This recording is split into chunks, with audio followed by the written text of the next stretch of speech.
Welcome to Physio Online and welcome to my weekly video. This week I want to talk about reciprocal inhibition. Maybe you think, oh my god, what kind of animal is that? But it's something very simple, really. It's all about muscles working together. Now, if I want to bend my elbow, I need my bicep to work.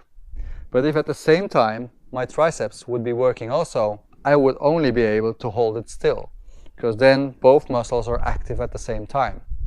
So now our body works in a genius way.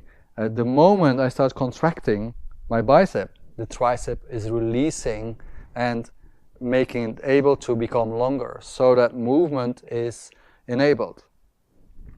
Now maybe you think, yeah, that's quite easy, that's quite logical, but the moment people start doing exercises, it is as if this very simple logic is disappearing. Like, for example, if you want to stretch the hamstrings, I see a lot of people just, keeping the legs straight or both legs straight, and then going down and pulling at the muscle. And if you're very flexible, and if you're lucky to be so flexible, it might work. But what will happen is that over time you won't get, especially if you're not really flexible, over time you won't get more flexibility, but you will get a muscle that is shortening and shortening and becoming stronger and stronger.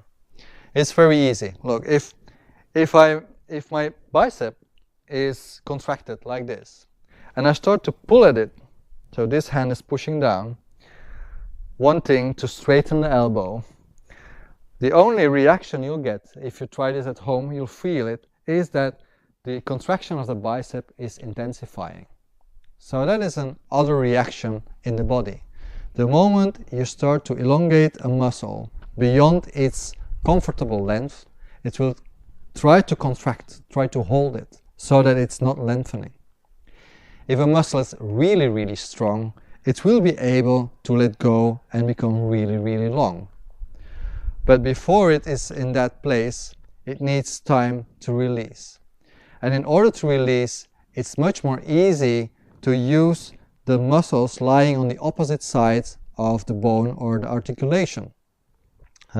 So at that moment, when the fibers on one side are contracted, the fibers on the exact opposite side are releasing. And we want to use this in exercises, we want to use this in therapy, and we want to use this doing yoga.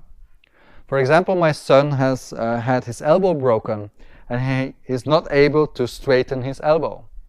If I'm just pulling at the elbow all the time, or pulling at the arm rather, trying to stretch this out, the only reaction I get is that he's getting a very strong and contracted bicep, but it's not opening the elbow. So I let him do very intense exercises to strengthen the triceps, so that when he's strengthening it in a very strong way, and one way to do it is, for example, like this, you're going to extend the elbow, keep the shoulder down, lift the chest, squeeze the tricep, then you're going to get a very intense contraction in the tricep, which will help to release the bicep. It's the same all over the body. If you want to release the hamstrings, you're going to need to have a very, very strong contraction in the quadriceps. If you want to release the abdomen, it becomes a bit more complex, but it's all of the same. If you use the outside of the hip and the leg, it will tend to release the deeper layers of the abdomen, so that it's more able to open and release. And once the muscles are released, you can get deeper into a stretching, because then you can get into the stretching of the connective tissue. But I'll talk some more about connective tissue later on during my weekly videos.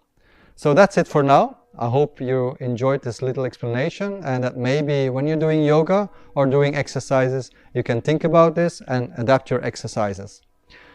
If you have any questions about this, or you don't know how to proceed, please feel free to contact me with any of your questions. You can do this by email, or through my PhysioYoga channel, or through the Facebook page. Thank you, and see you next week.